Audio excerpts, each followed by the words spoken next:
shaped by the injustices and inequalities that characterized South Africa during that tumultuous period. His response to the call for justice was not one of the pervasive resignation, but an active resistance. He joined the struggle at an early age, becoming involved in Transvaal Indian Congress and the African National Congress. He faced harassment, arrest, and banning by the security forces, but he never gave up his commitment to this freedom that you are enjoying here today. In the face of escalating apartheid brutality, Comrade Aziz made the courageous decision to go into exile, joining the ranks of countless other anti-apartheid activists. This decision, born out of deep commitment to the principle of equality and justice, marked the beginning of his formidable contribution to the liberation of South Africa and our people.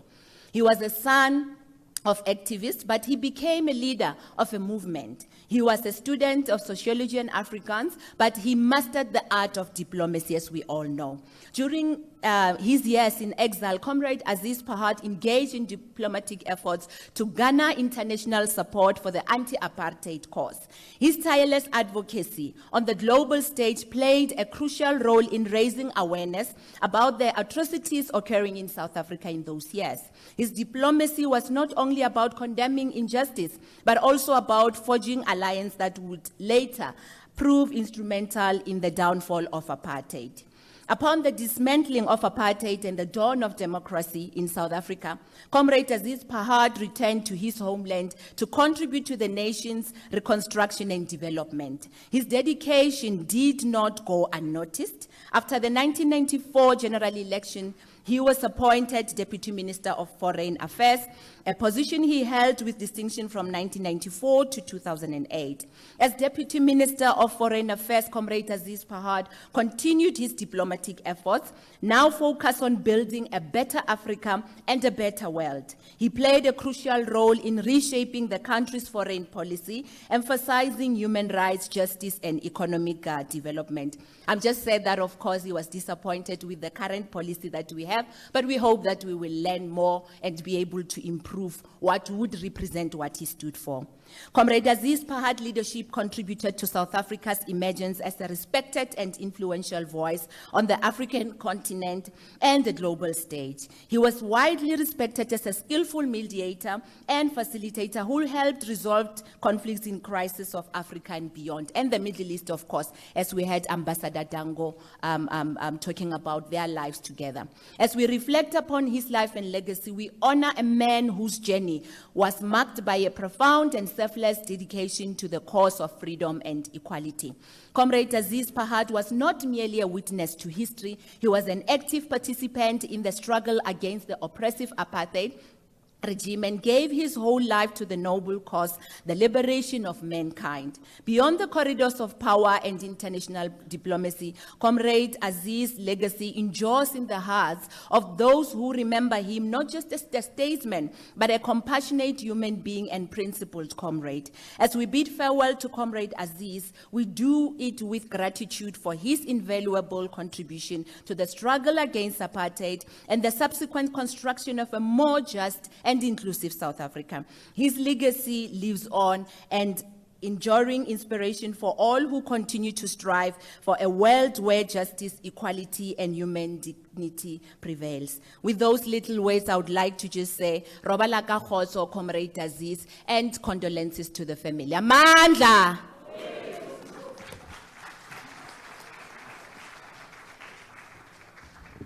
Amandla! Thank you, Comrade Deputy Secretary General, for those words.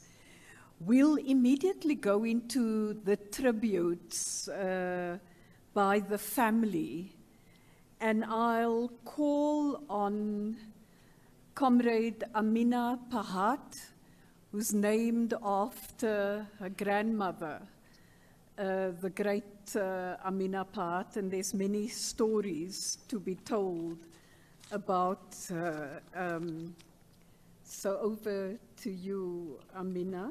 Amina's also the daughter of Isop Pahad. Over to you.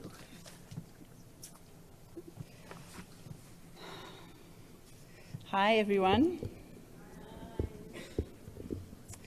President Mbeki, Mam Zanele, Auntie Anjana, family, friends, comrades, all protocol observed. Ever since I was born,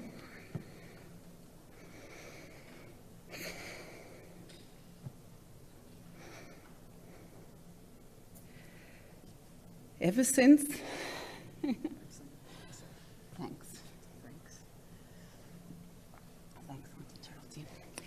since I was born, Uncle Aziz and my dad came together as a pair, like a 2-for-1 package deal. And I quickly learned that it had always been that way. They had grown up together, sharing a bedroom. They had studied together at Wits.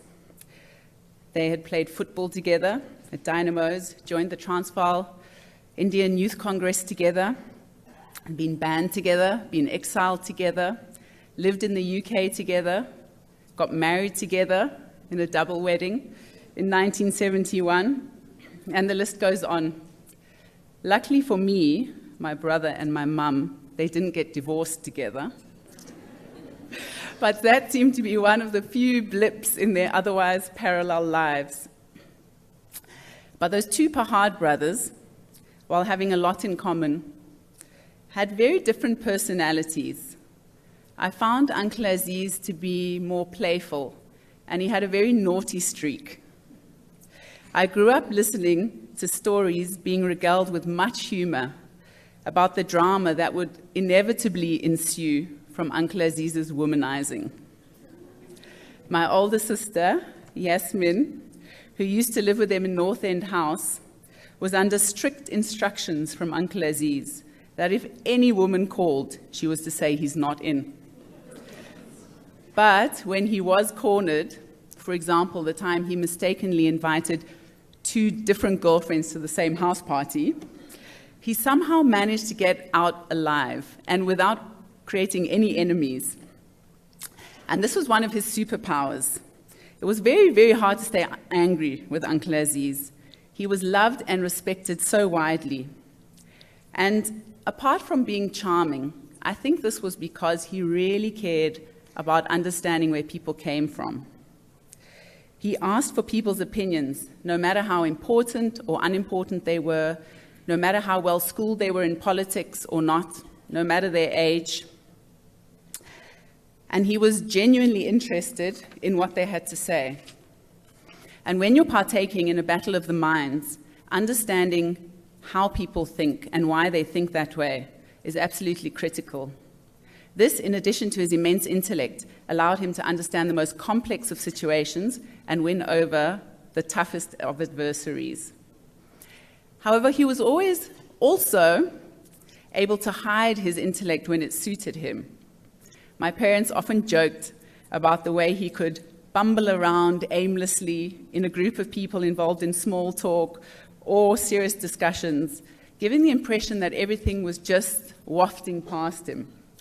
But if the opinions expressed were discussed the next day, Uncle Aziz would remember every single word that was said, like a master detective.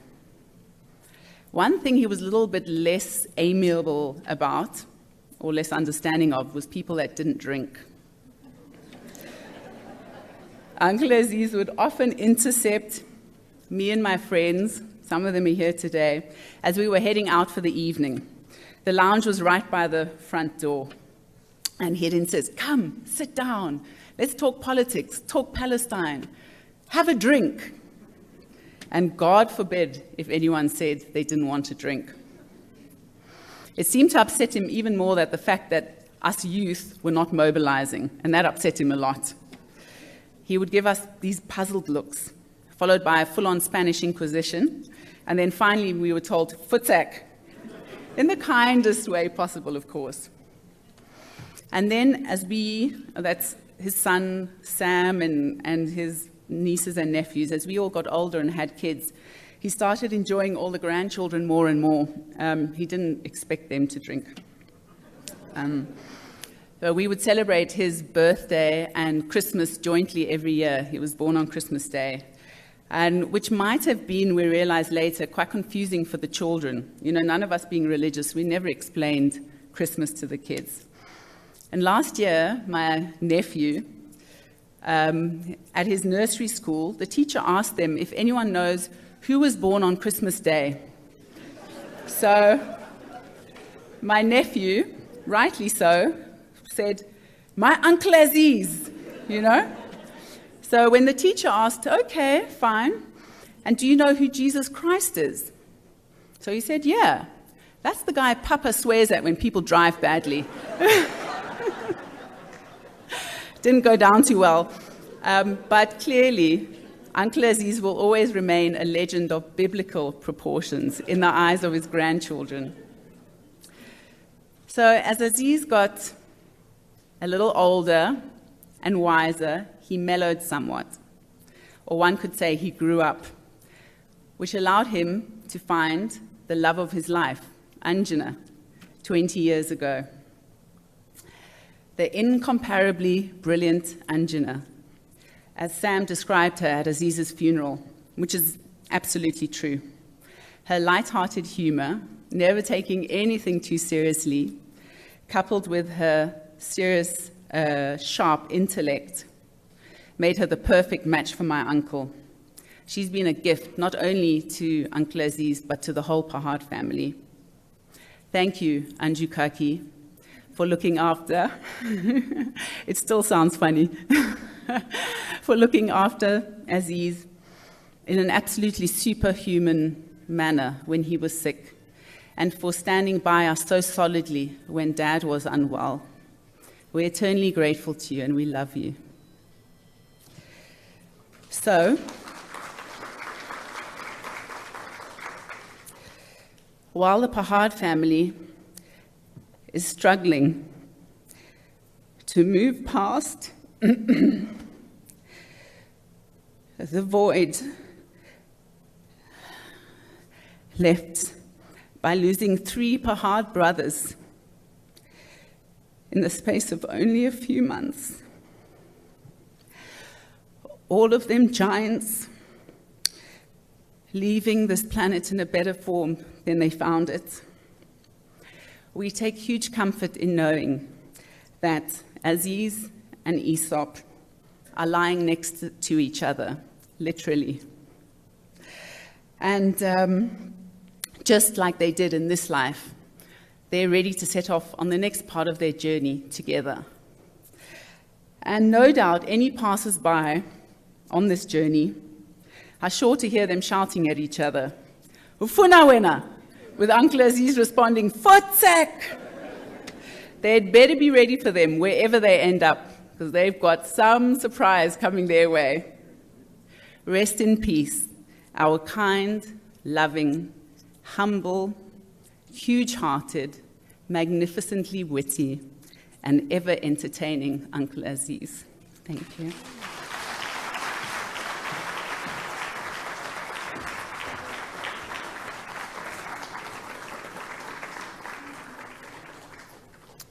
Thank you very much. I mean, that was quite informative and quite touching. And you actually reminded me of one general in Athens, Pericles, after a war, when he had to, at a moment like this, when he was paying a tribute to the soldiers. And then he says, I quote, "The sacrifice which they collectively made was individually repaid to them, for they received again each one for himself a praise which grows not old, and noblest of all tombs. I speak of that in which their glory survives and is proclaimed always and on every fitting occasion, both in word and in deed," close quote.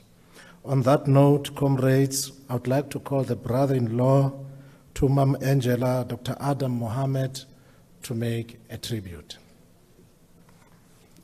We'll give him a round of applause.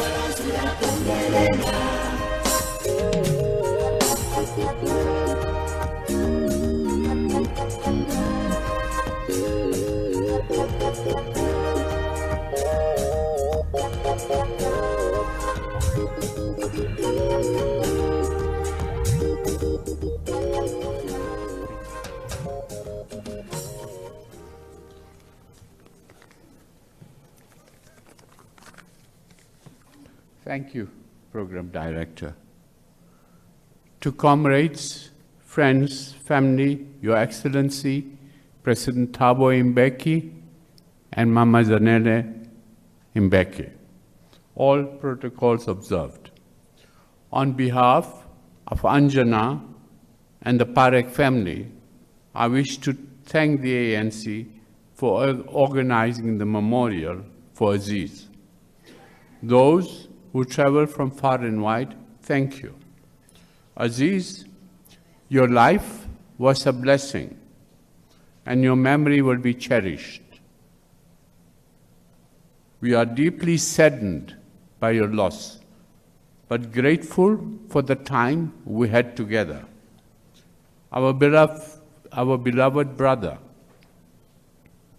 you have left us far too soon, but your loving presence will forever endure in our hearts and souls. Your life was one of selflessness, dedication to the cause, and love for your fellow man. Aziz was born on 25th of December 1940 on Christmas Day, a spiritual day in the Christmas calendar, and passed away on the 27th of September, a holy day for the Muslim community. It was the birth of Prophet Muhammad, peace be upon him. On both these days, it is said that the doors of heaven are open, and so Aziz had a free pass. Ironically, for a man who did not believe in any organized religion, he would be blessed with not one, but two significant days. But then Aziz was an unusual man. Aziz, as we know, was born at the height of World War II. His own life taking a war of its own. He fought against the apartheid regime. Post-1994, he assumed the role of Deputy Foreign Minister, fighting to prevent war, example in Libya, in Iraq, in the Middle East. I have known Aziz for 20 years.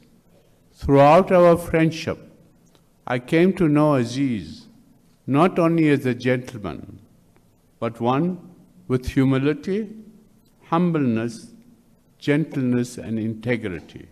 A man for whom money and material possessions meant very little. On his visits to Durban, on one such visit, I'd invited about 3 to 4 couples to come and have dinner with us at home. But by End's day, the jungle drums beat so loud that the telephone calls to me came fast and furious, all wanting the opportunity to meet with Aziz. By the end of the night, we had at least 40 to 50 friends at home. Fortunately, Jabu, my right hand, managed to rustle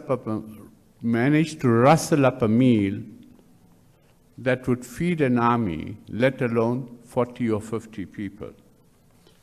Every visit that Aziz and Anjana made in the early days, they stayed with us. And Jabu would be excited as she would now have the opportunity to have breakfast and mid-morning tea with the minister, and both of them looked forward to the break. I say this because Aziz had no airs and graces about him. Aziz would be sitting with a gardener or a billionaire. They'd get the same treatment. Aziz, being a true diplomat, excelled at listening without interrupting and took to heart the comments made. Everybody gravitated towards Aziz and felt that they had a special bond with him, which was an Aziz quality. We would often visit Anjana, especially in the latter days, recently, at their home. And as often happened, an evening drink or two for Aziz was on the cards. After the first drink, Anjana would attempt to doctor his second drink by diluting it. But Aziz, being Aziz, would realize very early on in the evening that his drink was not what he had ordered. And he would put up his hands and he says, "My brother, look at this woman really. She's giving me Coca-Cola."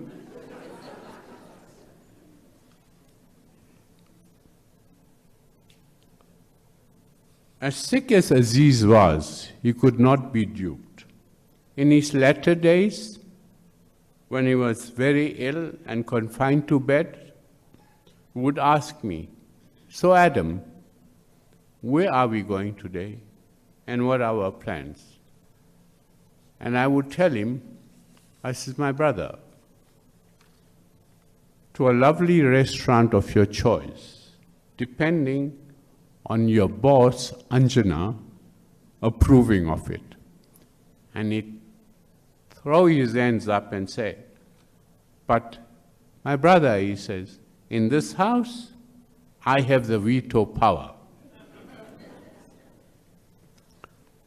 I was sitting in Aziz's room about 10 years ago. Yusuf was around as well.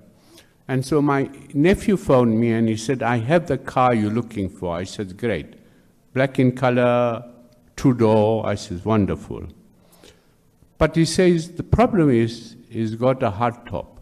So I said, "No, too old for that." So after I dropped the phone, Aziz tells me, he says, "Why are you refusing the car?" I said, "No, I couldn't take that car really. He says, "No, take it."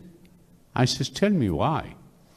He says, "Well, I'm coming to Durban very soon. You and me will drive around the beachfront with the open hood and we'll wave to all the women." So Anjana, as usual, destroyer of our dreams, would say, "Hey, no woman is going to look at you, two old guys. They would be waving at the car."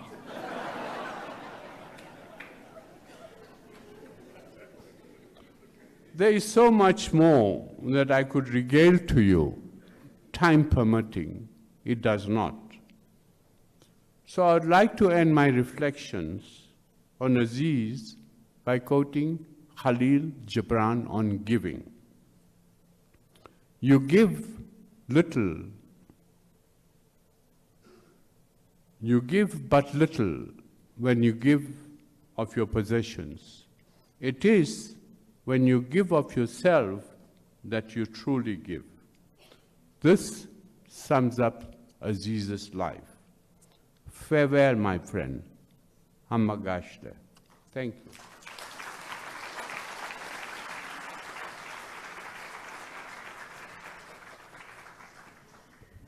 Thank you very much, Adam and Amina, for bringing Aziz and Aesop into the room. Amongst everybody sitting here tonight, there are many friends there are comrades, there are those who worked with him at the Thabo Mbeki Foundation, and in many other of the roles that he was involved in. And I think we definitely can relate to the stories told. And yes, we'll miss him, but he did need that free pass, hence the days that he was born and he passed on. There was one family member who said to me when he was very ill earlier in the year, it seems as though there's a contestation about who takes Aziz, because they're not sure whether he's going to go the Christian route or the other route. Well, he sorted that out himself, you know, by the look of things. Angela, it's your turn, and I'm not going to spoil the introduction Amina gave. I think I can't compete with that. So I'll just welcome you to give that ode to Aziz. And you once said he gave you, what, a 20-year trial run? We can talk about many things and times together, about the laughter, the moments that were somber, the tears and all. But Aziz was Aziz. Thank you, Comrade. Thank you very much.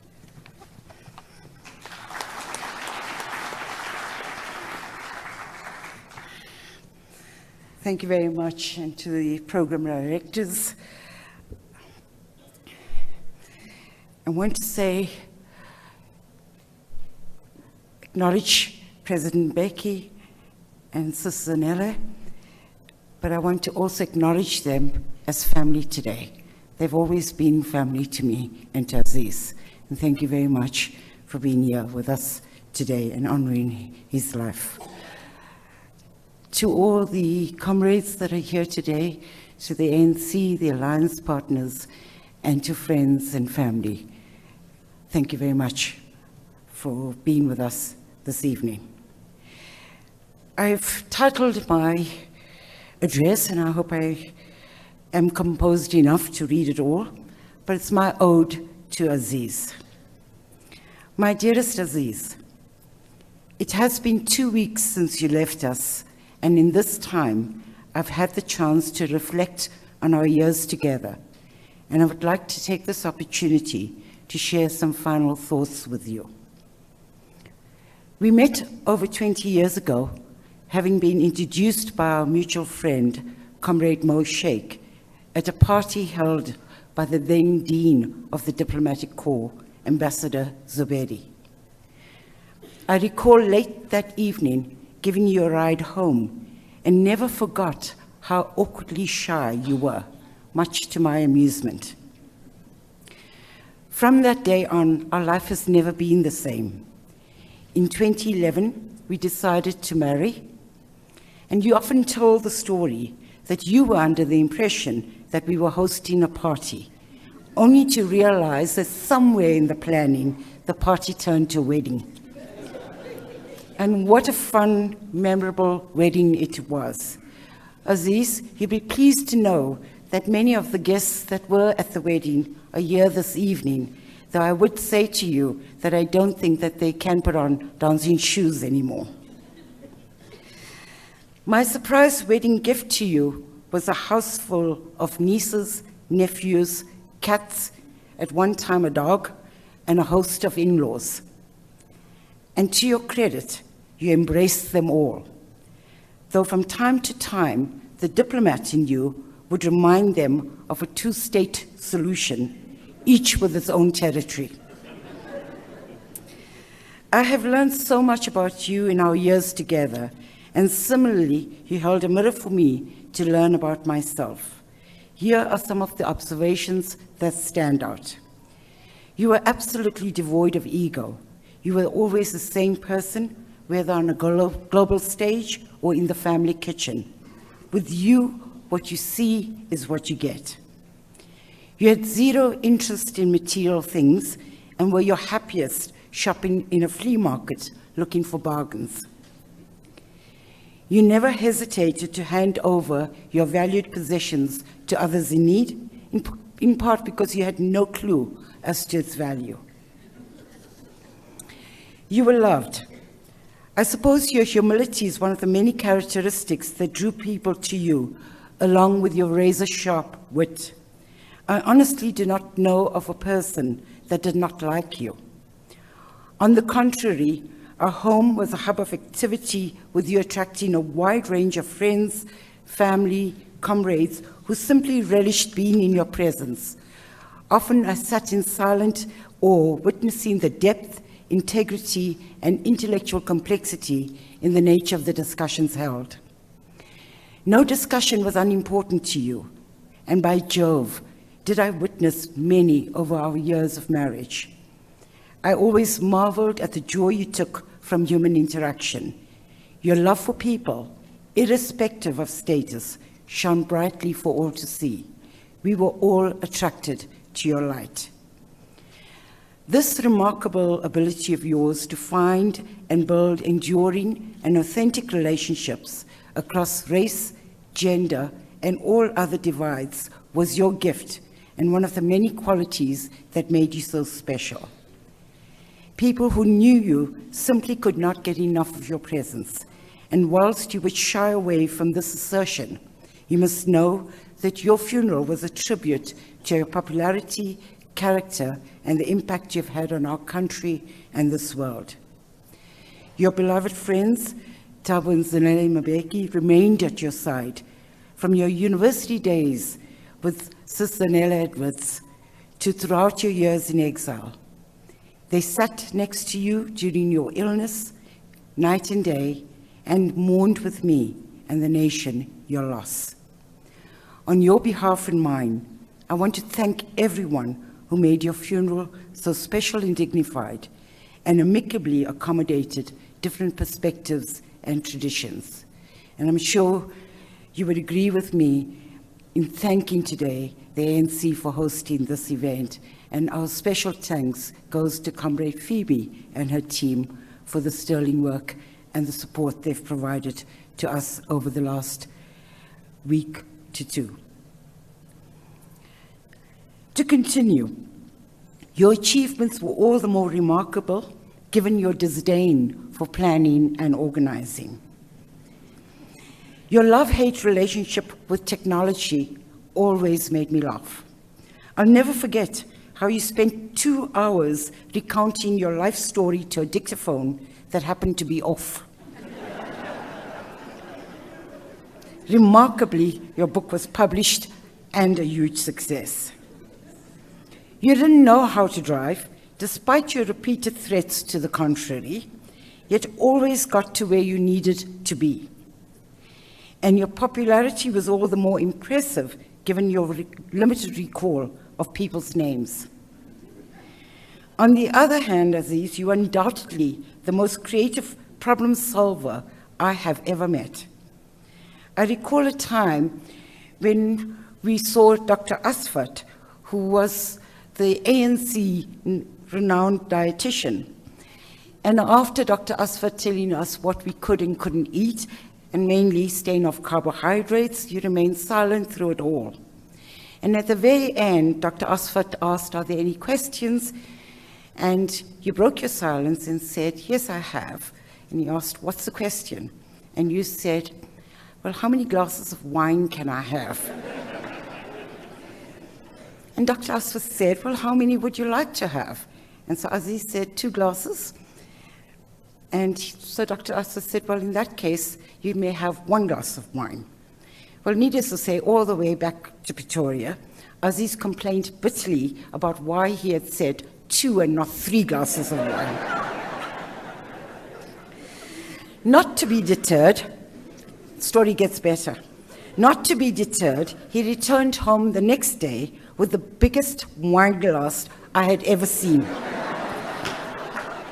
emphatically stating that the doctor had only limited the number of glasses, not the size.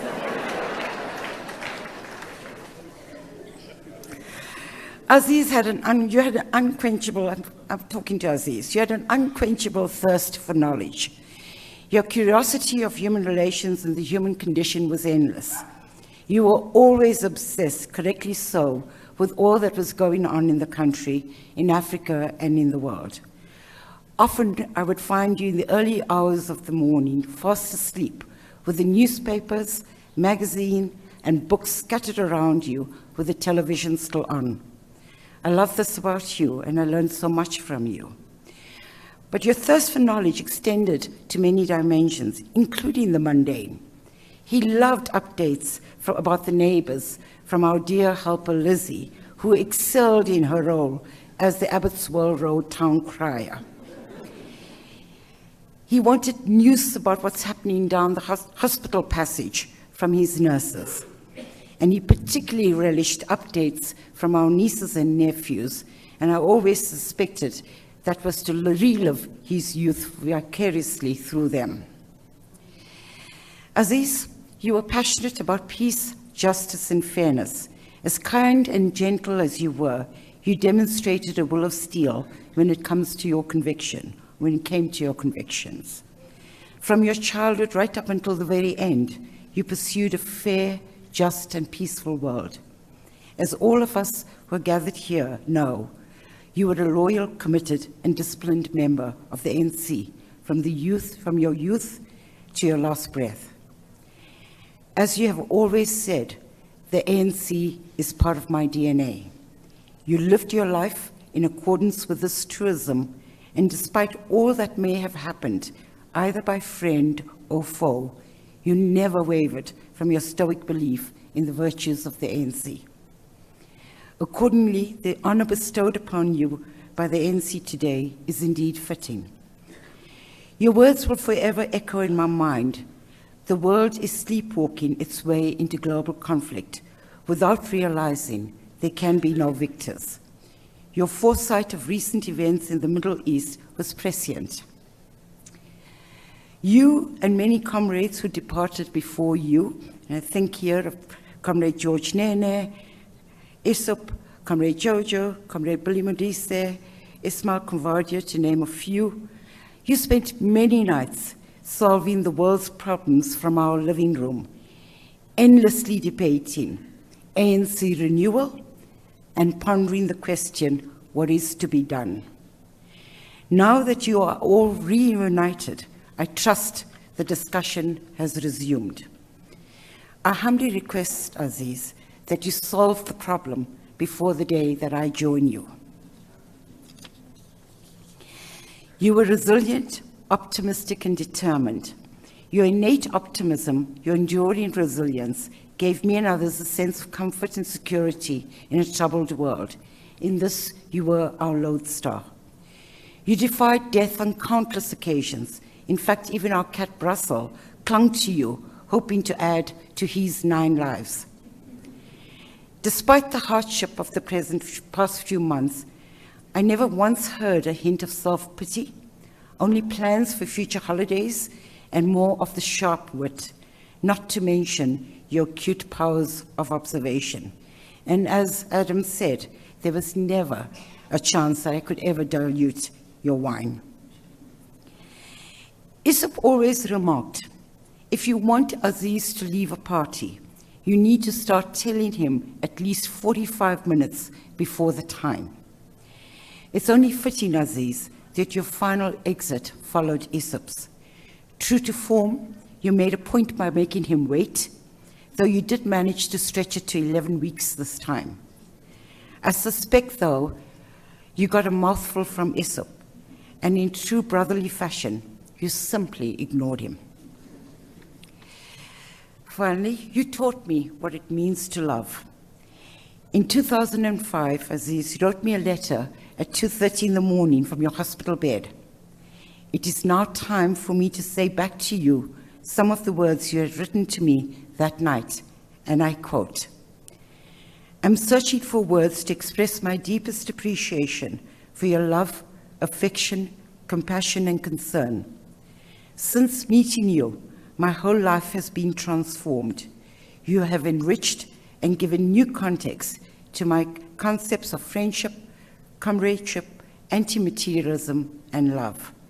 My only regret is that we did not meet earlier. You enriched my life more than I have ever expected." End quote.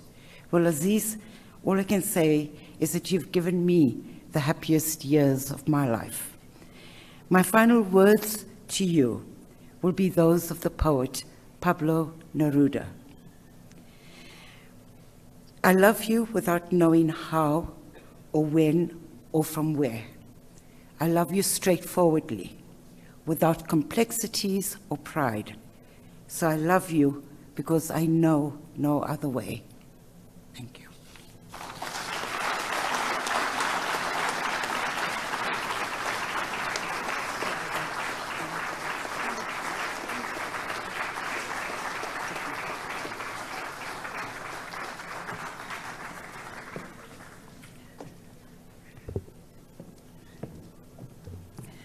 I don't think there's...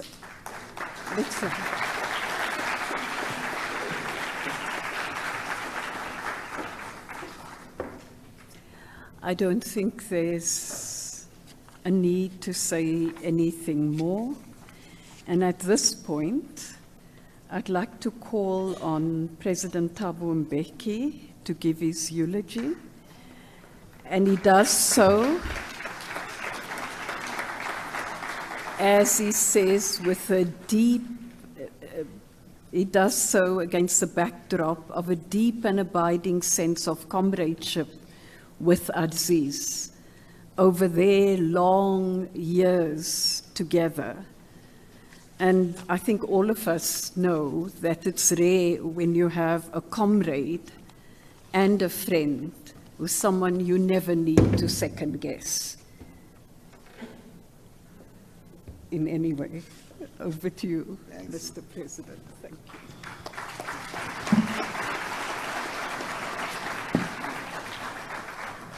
Thanks a lot, Geraldine. We are supposed to finish at 6. That's in 10 minutes. Quarter past.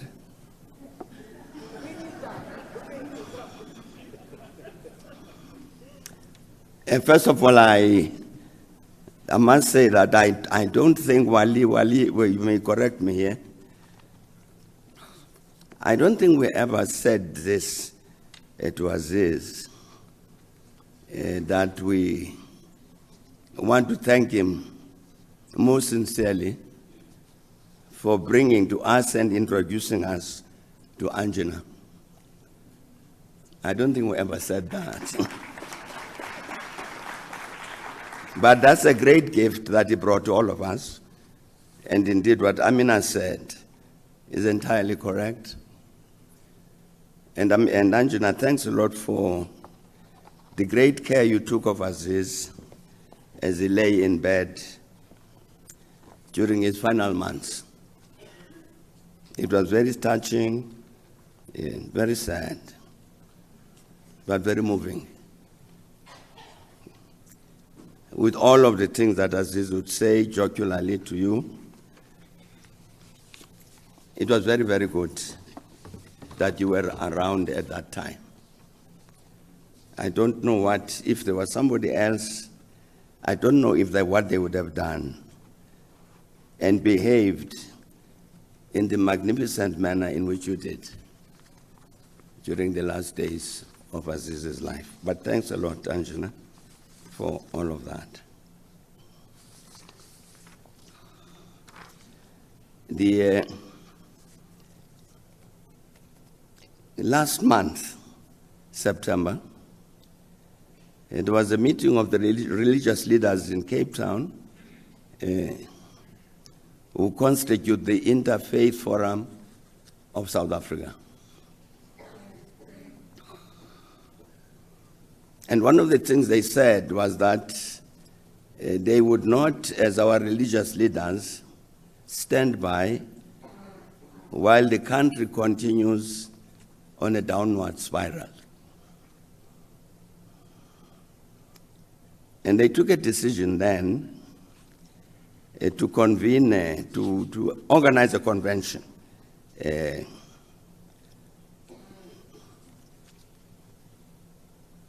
meet and discuss these challenges facing our country and to suggest solutions. And they said the solutions to our challenges lie with the citizens of this country. South Africa is our nation, and it is our responsibility as communities. And they said we have what it takes within us to work together to reconfigure the future of this country. They've met, as I'm sure everybody would have seen in the media. That convention has just taken place on Monday, Tuesday, and Wednesday this week.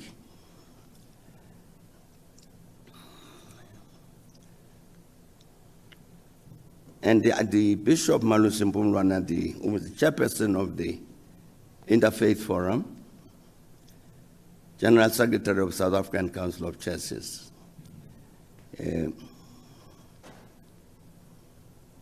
he said, as they met, that as we gather here, let us remember that the power for change resides within us, and together we shall harness our collective wisdom and passion to chart a transformative path for our beloved country.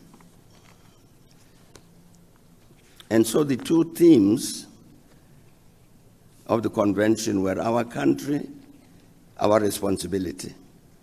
That was one of them. The other was from awareness to action.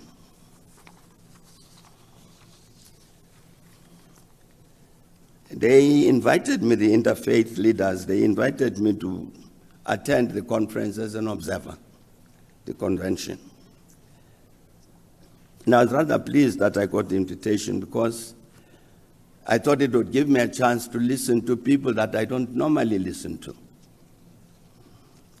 Because these were people organized by the Interfaith Forum, and therefore drawn from all of the various faiths in our country, the Christians and the Judaic people and the Muslims and the Hindus and the Baha'i and everybody, the independent African churches, that whole cross-section of people who gathered here, including a lot of the community-based organizations. I'm saying I was very glad I was there because normally it's not the section echelon of our country that normally one has the privilege to listen to hear their views and understand their passions and their feelings. And they spoke out. I attended the meeting on Monday. I couldn't attend the meeting the following day, Tuesday. I attended the third day also. And essentially what they were saying, these people, these representatives from all over the country, from all of these different faiths, from all of sorts of sections of civil society, that the country is in crisis. They were saying wherever you look, you see crisis. Numbers of people who are unemployed continue to increase. People who are poor continue to increase. He talked about a woman who killed her 3 children and herself because they had no food. And spoke across the board and said they fear to get out of their houses at night because of the levels of crime.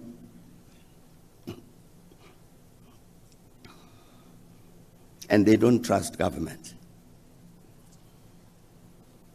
I listened to one of the delegates there who spoke out very passionately and said, we must be very honest in what we want to say because of the problems that we face.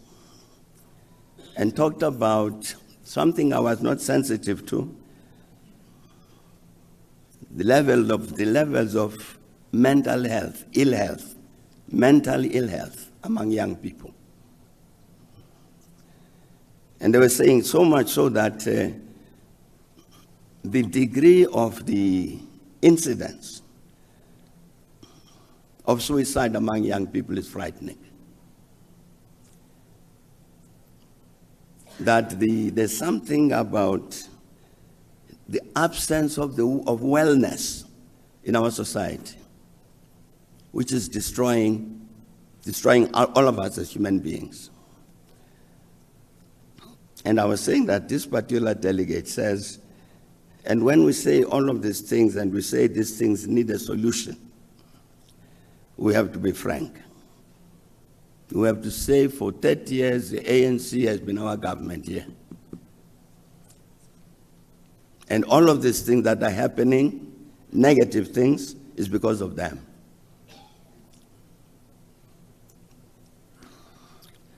So I sat there listening to all this and really felt rather sad. I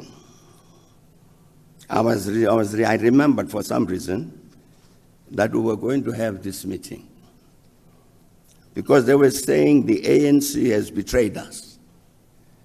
The ANC has betrayed our hopes. Enough is enough. I'm saying I felt rather sad because somehow I remember I thought about this meeting and thought here is, we're going to say farewell to Aziz, who never betrayed anybody. Very ANC to the bone. But Aziz would have taken that accusation to heart. He would have said it's part of what he did wrongly, which contributed to that conclusion which was communicated by those people. They were saying the ANC has betrayed them. Enough is enough.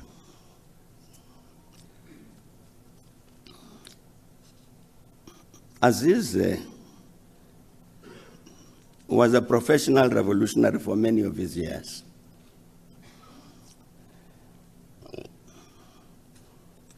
And by that I mean somebody who was dedicated 24 hours of the day to ensuring the success of these revolutionary objectives, which had to do with a better life for our people, which had to do with the liberation of our people from apartheid oppression. And therefore the things in which he engaged very concentrated on this matter, how do we make change on the lives of our people for the better. I was very, very sorry that the recorded message by Professor Vili Esterhazy was cut short. I don't know why. Because indeed it would have been very good to listen, as Garth was saying, it would have been very good to listen to the rest of what Professor Esterhazy said. Because as Vili was saying, that they started engaging with Aziz and others, Tony True, in England. I joined them later. This group of Afrikaners, a delegation led by Aziz, to engage.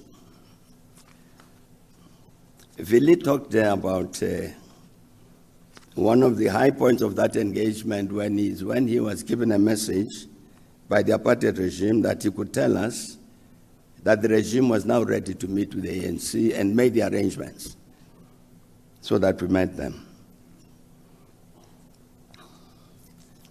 We were prepared for that. And the reason we were prepared for it was because during the course of those discussions, one of these Afrikaners gave us a report. They used to tell us what was happening at home and all that. And he said that there had been a meeting of the cabinet and the Minister of Finance had said apartheid was no longer affordable. At the end of that meeting, as we normally would do when they had left, we would meet. And Aziz said, but President, did you hear this? They said that a report was given to cabinet to say apartheid is no longer affordable. And then we decided that, well, in which case, the logical consequence of that is that they will then say, let us negotiate. So indeed, when Willie came and said, indeed, they say, let's negotiate, we were not surprised. But I'm talking about that Aziz involved in this work as a professional revolutionary. His task to make sure that we did everything possible to bring closer the day when the people will be liberated from oppression. I can talk of many, many other things that Aziz did. In the negotiations with the government delegation, one of the things we agreed was that we agreed on the release of political prisoners and banning of organizations, all these things, that they should indicate to us well ahead of time when Madiba would be released. After we'd agreed it was going to be released, the day on which it would be released. Fine, and then they would send a message to me so that we would prepare for it properly. So then I had to go to England at that particular point for another meeting with Villiers Teresa and the others. What had happened was that we had agreed on some phrase, some sentence that would come from these Afrikaners here at home from government to indicate when Madiba would be released and the day. So I told Zanele that as I was leaving for London, that they will call and may very well say the following. If they do, please pass on the message to Aziz in London. Would give it to me, sure. So indeed, one day, as we're in London, a very, very good person who stayed with Aziz at the time, Ann Davis, unfortunately very late now, she sends Aziz a message and passes on this message. So Aziz tells me that Ann has sent a phone to say the following. So I said, okay, well, thanks, Aziz. It took me a day, a full day, to remember that was the code for the release of Nelson Mandela. Zanele kept the message for a few days because it was nonsensical. The rains will rain on Thursday. So what? And so when it got to Anne in London, she treated it in the same way. So what? So it gets to me also, I didn't quite understand until a day later.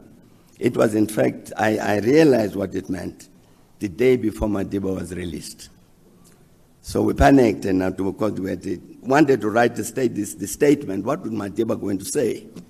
But it was too late. In that instance, Aziz couldn't help. He couldn't help. We were very late. And Madiba did make the statement that he did. We were not too happy with parts of it. But I'm talking here about a comrade who was a professional revolutionary. And when we come to government and what was said about the work that he was doing in foreign affairs, very correct, and the engagements we had. We had, in 2002, I think it was, we even had a meeting with at the Spear farm in the Eastern Cape, wine farm. You remember that? Trevor might remember that. When Aziz had organized that there would be representatives of the Israeli community and representatives of the Palestinians would come together and we'd sit them, we sat with them at the Spear farm, I think it was 2002, to discuss the resolution of this problem. And brought in all sorts of elements. Where there were military matters that had to be brought in, we brought in the National Defense Force. Intelligence people came in to try and say to them, fundamental to this thing is the right of the Palestinian people. This must be addressed, and all of the Palestinian state and all of that. Otherwise, there is no solution. And such problems as the Jewish people might have had, let's address them. In the end, it didn't work. But it was a signal of Aziz's very serious intent that the problem of this kind must be solved and that we had a role to play in it. This is a professional revolutionary who lived up to his task. But as I say, of the liberation of our people. But yesterday and on Monday, I listened to others of our people saying the ANC has betrayed us. And this is the circular that was distributed for that interfaith meeting. Let 1 million voices be heard. I'm mentioning this thing about Aziz also because I think it's unfortunate that he's left us when he has left us. Because what these people organized by the Interfaith Forum said on Monday and Tuesday and Wednesday was correct. They were not inventing the fact that you had a mother in the Eastern Cape who murdered her 3 children and killed herself because they ate randle of food. That's a signal of something that's going very wrong.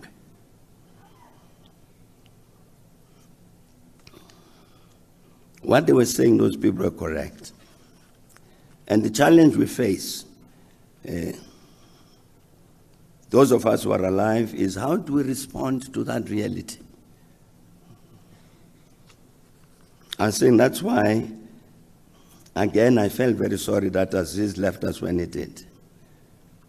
Because he was very, very ready to confront that truth, and do something about it as a professional revolutionary.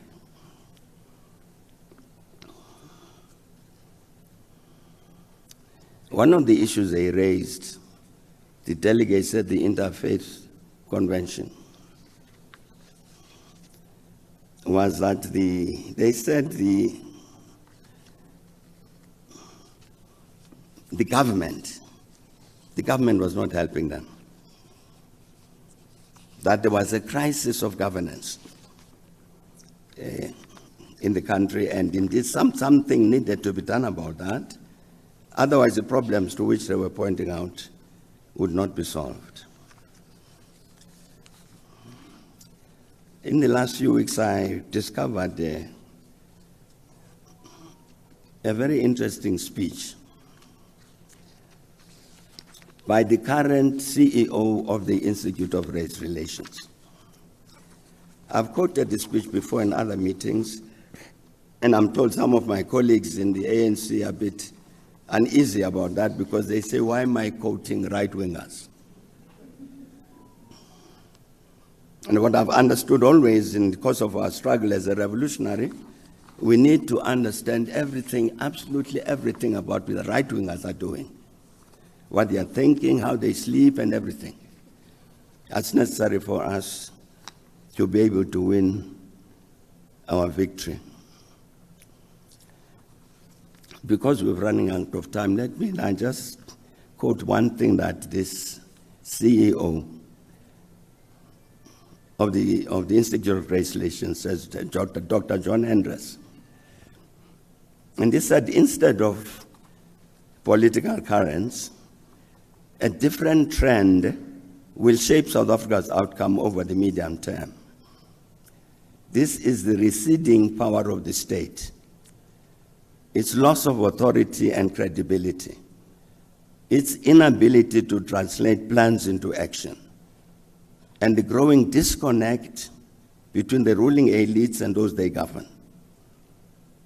And he said this process will play out over a period of years, but is already well underway. And I think this assessment is correct.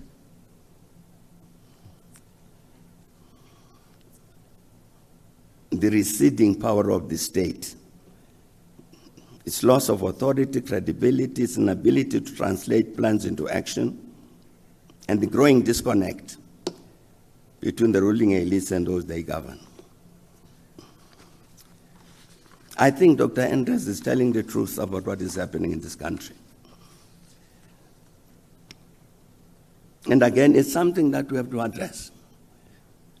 Because, and he says, Dr. Endres, in the end, that what this process is going to lead to in the end is that you will have capital and civil society running the country, and the democratic state will have disappeared. And for the democratic state to disappear means the overwhelming majority of our people, the poor, lose hope. Because capital and that civil society are not going to help them. So this problem that is raised by that interfaith forum, which is reflected again by what Endres says, the receding power of the state. Again, you had people like Nkosazana, Aziz, Ayanda Nsaluma, who would want to respond to that because they have actual experience. They are the ones who set up, reconstituted the Foreign Affairs Department, later DERCO. So they were practically involved in the process of the construction of the democratic state. The one that Endres says correctly now is receding. And therefore, we're losing that possibility for the state to act in the interest of these millions and millions of our people who are poor and disempowered. But again, Aziz is gone. It would have been very, very useful as an activist to play a role in that process of the reconstruction of the democratic state. I'm rushing somewhat about all of this because that statement made by these people to say the ANC has betrayed them was incorrect. But as an explanation that the ANC has to make about what has been happening in this country. And one of these things is indeed, has been, quite correctly, the weakening of the ANC. The ANC itself has spoken about this. There's a famous report of 2017 of the ANC delivered by the then Secretary General. It was called a diagnostic report.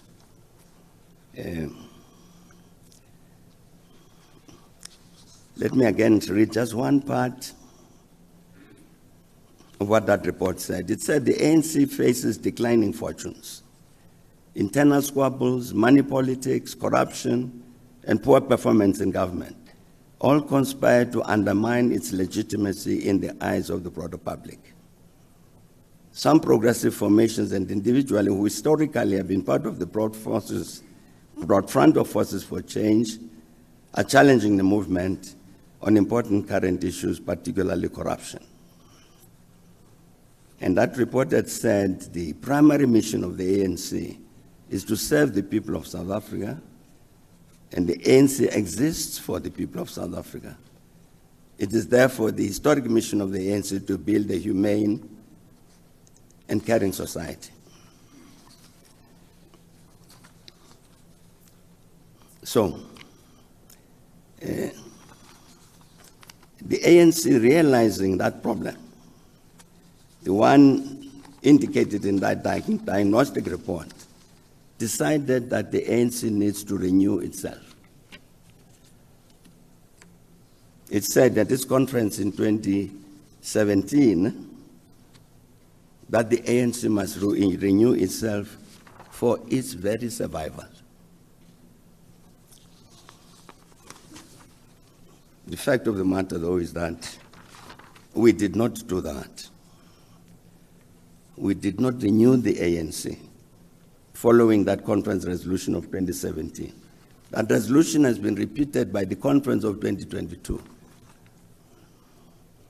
to renew the ANC. We're now in October. That was 10 months ago that that resolution was renewed. Nothing has happened to renew the ANC. So what was diagnosed in 2017 we're not attending to. Again, I'm mentioning this because, again, unfortunately, we've lost Aziz.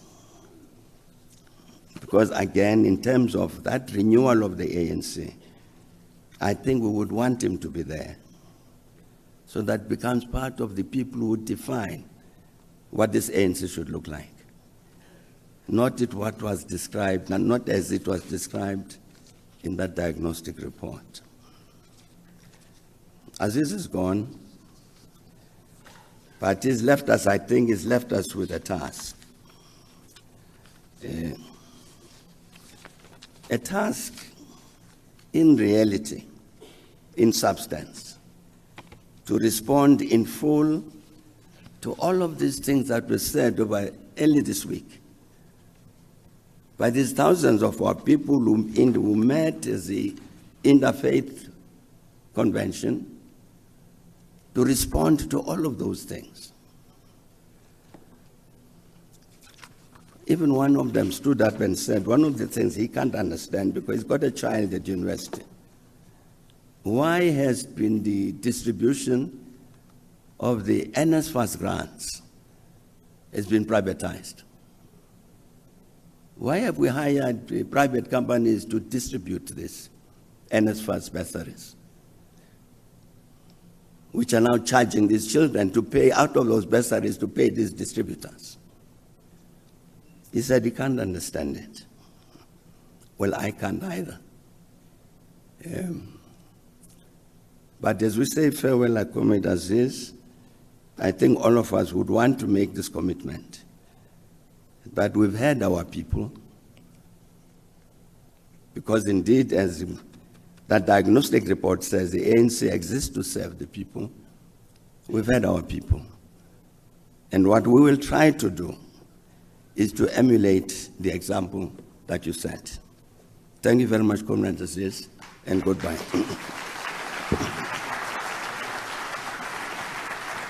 Okay, Chief.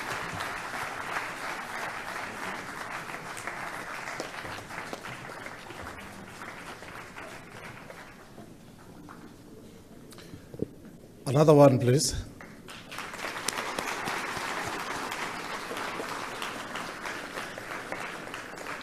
Thank you, President Mbeki, and thank you very much. Thank you very much.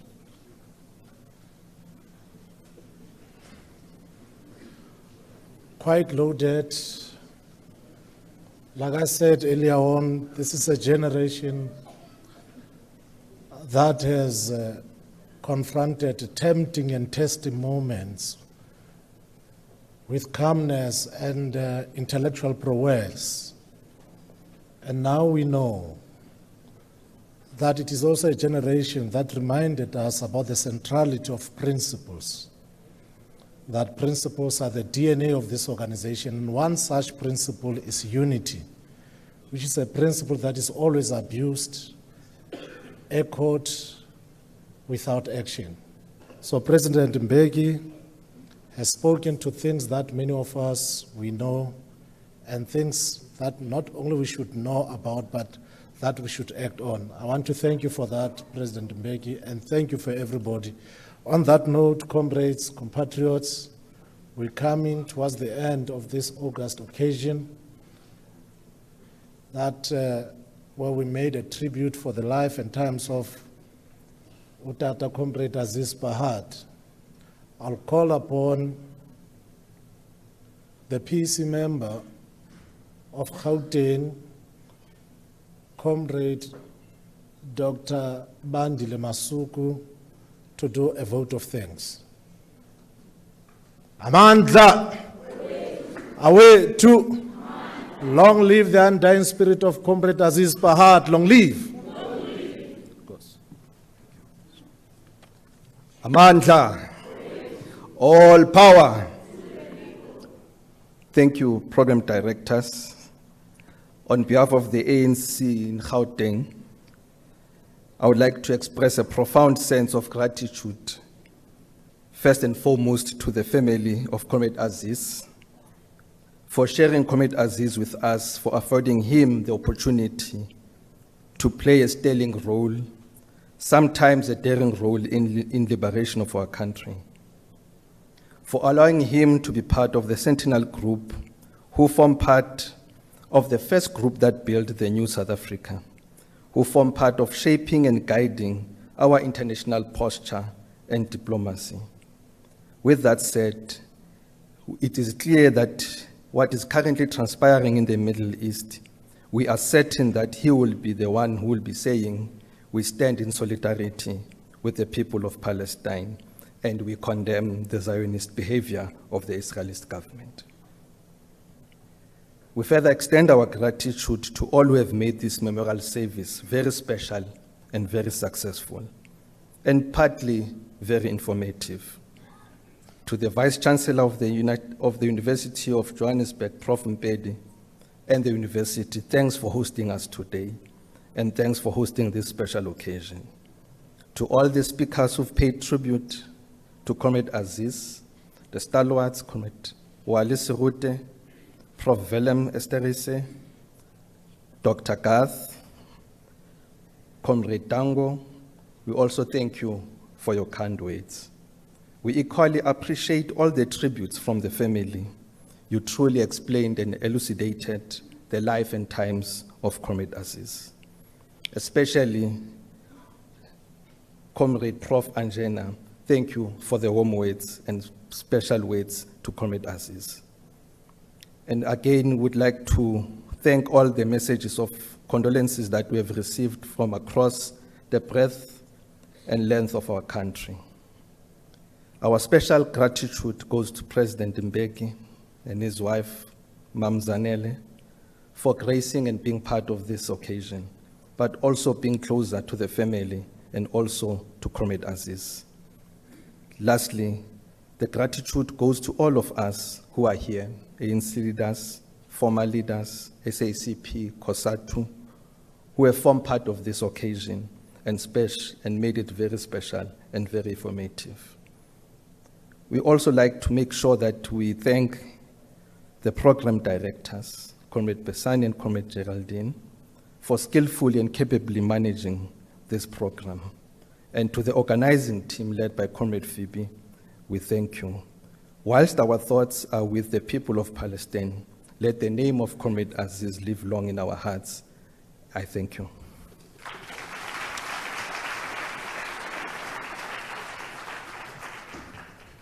Thank you very much, comrades. I think we are done.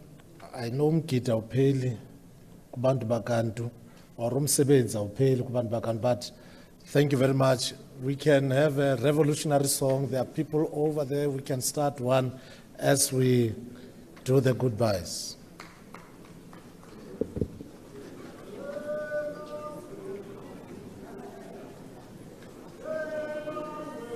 Yo bakalaga, yo bakalanga, yo bakalaga.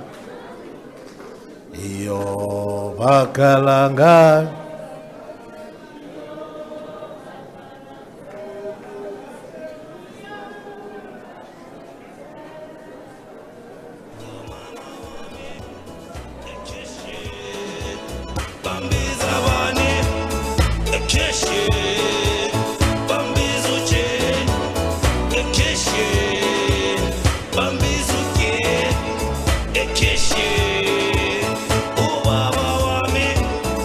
Kiss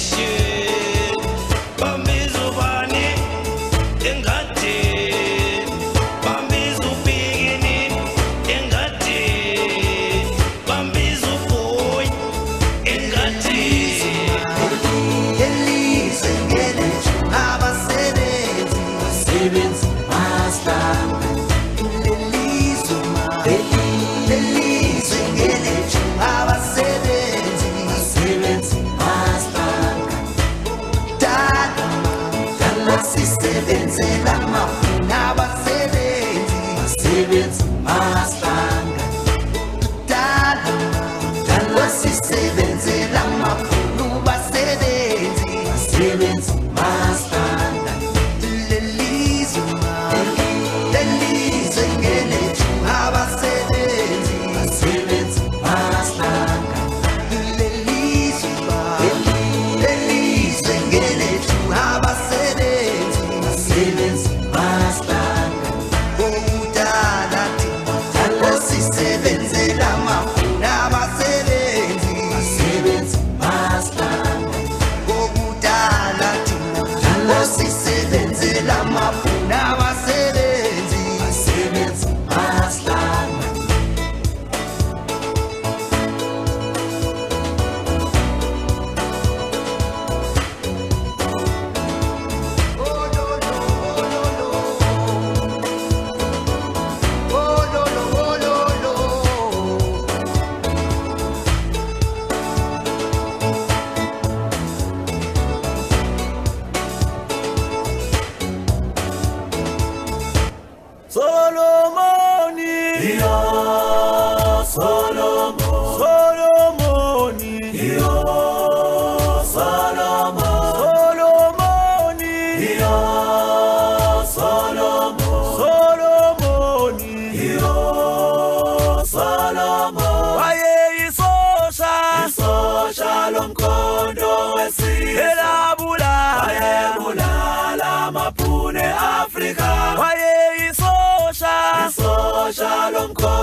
Wayebulala mapune Africa. Solo